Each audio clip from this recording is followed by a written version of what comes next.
अस्सलाम वालेकुम dear students. आज जो है तो हम नया चैप्टर स्टार्ट करेंगे लिक्विड्स। ठीक है। तो कुछ जो है हम लिक्विड्स की जनरल प्रॉपर्टीज़ डिस्कस करेंगे और जो हमारे पास यहाँ पे इंटरमोलिकुलर फोर्सेस है और इंट्रामोलिकुलर फोर्सेस है। ठीक है। तो ये आज हम डिस्कस करेंगे। तो सबसे पहले हम डिस्कस करते हैं properties of liquids.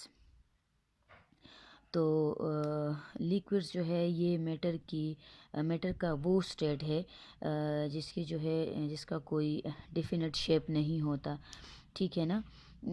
Definite shape नहीं होता बट इसका जो है वॉल्यूम जो है वो डेफिनेट होता है। जैसे पहले हम गैसेस में पढ़ चुके हैं कि गैसेस का जो है ना तो डेफिनेट शेप है और ना डेफिनेट वॉल्यूम है होता है। ठीक है। लेकिन जो लिक्विड्स है तो उनका शेप जो है वो इनडिफिनिट होता है, लेकिन वॉल्यूम जो है लिक्विड्स का वॉल्यूम जो है वो कांस्टेंट होता है, या हम कह सकते हैं कि लिक्विड्स का वॉल्यूम जो है ये एक वेल डिफाइंड वॉल्यूम होता है। ठीक है। दूसरा है कि लिक्विड्स में जो है तो कोहेसिव फोर्सेस होती है। ठीक है। लिक्विड्स में कोहेसिव फोर्सेस होती है। कोहेसिव फोर्सेस वो फोर्सेस होती है जो एक मॉलिक्यूल को उसके अपने नेबर मॉलिक्यूल के साथ जो है उसको जुड़ा रखती है, बॉन्डेड रखती है। तो ऐसे फोर्सेस को हम कोहेसिव फोर्सेस कहते हैं। ठीक है।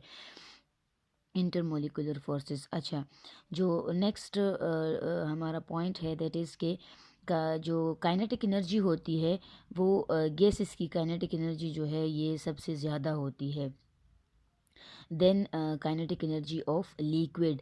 लिक्विड की काइनेटिक एनर्जी गैसेस से जो है थोड़ी कम होती है। ठीक है। और जो सॉलिड्स है, सॉलिड्स की काइनेटिक एनर्जी सबसे कम होती है। गैसेस की सबसे ज़्यादा काइनेटिक एनर्जी होती है than kinetic energy of liquids, और काइनेटिक एनर्जी ऑफ लिक्विड्स जो है वो ज़्यादा होती है than kinetic energy of solids. अच्छा, जो इंटरमोलिकुलर फोर्सेस है यहाँ पे मैंने IMF लिखा हुआ है, इंटरमोलिकुलर फोर्सेस। तो सॉलिड्स में इंटरमोलिकुलर फोर्सेस जो है ये ज़्यादा स्ट्रॉन्ग होती है। ठीक है ना। जो कि इसी वजह से जो है तो सॉलिड्स जो है ये क्लोजली पैक्ड होते हैं, उनमें इंटरमोलिकुलर फोर्स स्ट्रॉन्ग होती है। और जो लिक्विड में इंटरमोलिकुलर फोर्सेस है वो सॉलिड से कम होती है। और जो गैसेस है तो इनमें इंटरमोलिकुलर फोर्सेस जो है ये लिक्विड से भी जो है तो कम होती है, वीक इंटरमोलिकुलर फोर्सेस होती है। राइट। अच्छा, नेक्स्ट पॉइंट है कि liquids have negligible empty spaces. मतलब कि जिस तरह गैसेस में हमारे पास जो है स्पेसेस ज़्यादा होती है ना, मॉलिक्यूल्स जो है वो एक दूसरे से काफ़ी जो है दूर दूर होते हैं। ठीक है। उनमें एम्प्टी स्पेसेस ज़्यादा होती है। और जो लिक्विड्स होते हैं तो लिक्विड्स में जो है एम्प्टी स्पेसेस जो है ये बहुत मतलब कि कम होती है एम्प्टी स्पेसेस। ठीक है। तो इसी वजह से हम कहते हैं कि जो है तो इनका जो है डेफिनेट वॉल्यूम होता है। देखिए, liquids have negligible empty spaces, that's why liquids have definite volume. इनका वॉल्यूम जो है ये इसी वजह से गैसेस से जो है ये डेफिनेट होता है। गैसेस का जो है इन डेफिनेट जो है वॉल्यूम होता है, और लिक्विड्स का वॉल्यूम डेफिनेट होता है। वो इसलिए क्योंकि लिक्विड्स में जो है एम्प्टी स्पेसेस जो है ना होने के बराबर है। मतलब कि ना होने के बराबर भी तो नहीं कह सकते, लेकिन बनिस्बत गैसेस के जो है तो कम है। ठीक है। अच्छा, liquid molecule slide over each other. मतलब कि फ्लूइडिटी वाली प्रॉपर्टी जो है वो लिक्विड्स में एग्जिस्ट करती है। लिक्विड जो है वो फ्लो कर सकते हैं। इसके मॉलिक्यूल जो है ये एक दूसरे के ऊपर जो है ये स्लाइडिंग कर सकते हैं, तो इस वजह से इनमें फ्लूइडिटी वाली प्रॉपर्टी जो है ये प्रेजेंट होती है। Liquids can flow. अच्छा, गैसेस में हमने पहले डिस्कस किया था गैसेस में हमने पहले डिस्कस किया था कि गैसेस में डिफ्यूजन होती है। गैस के पार्टिकल्स जो है वो उनका जो है रेट ऑफ डिफ्यूजन ज़्यादा होता है। ठीक है। स्पेशली वो गैस जो जिनका जो है जो लाइटर होते हैं। तो जो लिक्विड होते हैं इनमें भी डिफ्यूजन पॉसिबल होती है, लेकिन बनिस्बत गैसेस के यहाँ पे डिफ्यूजन थोड़ी सी कम होती है, मतलब कि कम डिफ्यूजन है अप टू सम एक्सटेंट, ठीक है। अच्छा, जो लिक्विड्स है, ठीक है, तो दे आर इनकम्प्रेसिबल, इनको हम जो है कंप्रेस नहीं कर सकते, लिक्विड्स आर इनकम्प्रेसिबल। दूसरा है कि इनमें जो है ये एवापोरेशन जो है पॉसिबल होती है, अगर जो है लिक्विड्स को हम हीट करें तो ये जो है ये वेपर्स में कन्वर्ट होते हैं। Evaporation is a spontaneous process, right. अच्छा, लिक्विड्स जो है इनमें दो तरह की फोर्सेस होती है बच्चों। एक जो है लिक्विड्स में, एक जो है इंटरमोलिकुलर फोर्सेस होती है और एक जो है इंट्रामोलिकुलर फोर्सेस होती है, राइट। अब जो है ये यहाँ पे जो है मैंने लिखा हुआ है intermolecular forces, but this is intramolecular forces, right.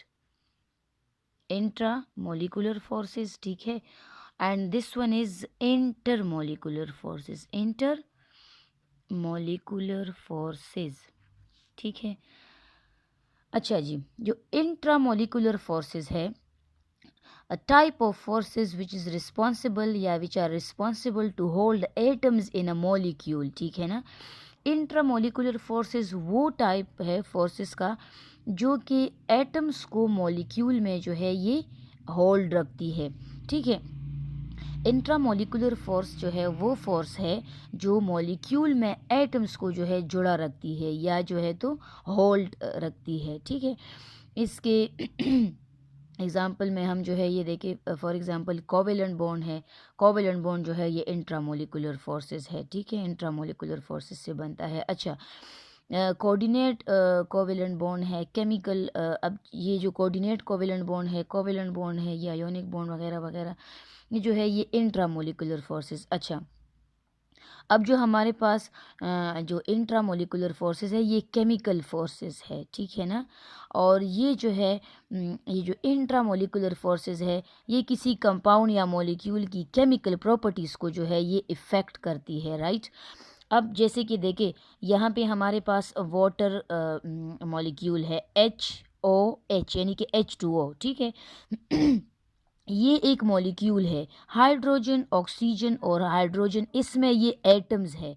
अब जो है यहाँ पे हाइड्रोजन और ऑक्सीजन के बीच जो बॉन्ड है या जो फोर्सेस ऑफ अट्रैक्शन है या ऑक्सीजन और इस हाइड्रोजन के बीच जो फोर्सेस ऑफ अट्रैक्शन है, ठीक है ना, इसको हम कहते हैं इंट्रामोलिकुलर फोर्सेस, ठीक है ना। अभी मैंने थोड़ी देर पहले आपको कहा है कि the type of force which is responsible to hold atoms in a molecule, to hold atoms in a molecule, right. और इसको जो है हम ये सॉलिड लाइन से जो है ये एक्सप्रेस करते हैं, राइट। अच्छा, जो हमारे पास इंटरमोलिकुलर फोर्सेस है, this is a type of force which is responsible to aggregate the molecules, ठीक है ना। अब यहाँ पे जो इंटरमोलिकुलर फोर्सेस है ये वो फोर्सेस है जो कि मॉलिक्यूल्स को जो है ये जोड़ा रखती है। ये जो है ये फिज़िकल फोर्सेस है, ठीक है, और it can effect the physical properties of matter like melting point, boiling point, evaporation, vapour pressure, viscosity, surface tension, sublimation, ठीक है ना, वगैरह वगैरह। अच्छा, अब ये देखिए ये जो है वो फोर्सेस है जो कि मॉलिक्यूल्स को जो है ये जोड़ा रखती है। अब ये देखिए ये वाटर का एक मॉलिक्यूल है, ये वाटर का दूसरा मॉलिक्यूल है, राइट। अब यहाँ पे जो है वाटर का एक मॉलिक्यूल, इसके पास जो है ऑक्सीजन के पास यहाँ पे लोन पेयर ऑफ इलेक्ट्रॉन्स है, तो ये लोन पेयर ये इलेक्ट्रॉन्स है, नेगेटिवली चार्ज है, तो ये जो है साथ वाला जो दूसरा वाटर का मॉलिक्यूल है उसके हाइड्रोजन्स के साथ ये बॉन्ड फॉर्मेशन करता है, and this type of bond is intermolecular forces, ठीक है ना। इंटरमोलिकुलर फोर्सेस जो है इंटरमोलिकुलर फोर्सेस, राइट, ये वीक फोर्सेस होती है देन दी इंट्रामोलिकुलर फोर्सेस, मतलब कि जो इंटरमोलिकुलर फोर्सेस है ये स्ट्रॉन्ग फोर्सेस है, जो इंटरमोलिकुलर फोर्सेस है ये वीक फोर्सेस है than the intramolecular forces, right. तो अब देखिए फॉर एग्जांपल, अच्छा, जो हमारे पास इंटरमोलिकुलर फोर्सेस है, ठीक है, इनको हम जो है इस तरह के डॉटेड लाइन से जो है एक्सप्रेस करते हैं, ठीक है। अब लेट सपोज यहाँ पे मैं आपको विद एग्जांपल जो है ये समझा देती हूँ। तो ये देखिए यहाँ पे लेट सपोज हमारे पास जो है 1 मोल ऑफ वाटर है, ठीक है, क्या है 1 मोल ऑफ वाटर है। अच्छा, अब इसको जो है हम इतना हीट जो है ये प्रोवाइड करते हैं 920 किलो जाउल पर मोल हम इसको हीट प्रोवाइड करते हैं, तो हमारे पास जो है ये जो H2O है, ये इसकी ब्रेकिंग होती है इन hydrogen and oxygen gaseous form में जो है ये कन्वर्ट हुआ है। अच्छा, तो यहाँ पे हमने 920 किलो जूल पर मोल एनर्जी प्रोवाइड की है और यहाँ पे हमारे पास ये बॉन्ड भी टूट गया और ये बॉन्ड भी टूट गया, तो हमारे पास जो है हाइड्रोजन प्लस ऑक्सीजन यहाँ पे फॉर्मेशन हुई है। दिस इज़ यानी कि यहाँ पे हमारे पास जो इंट्रा मोलिकुलर फोर्सेज है वो डिकम्पोज्ड हुई है।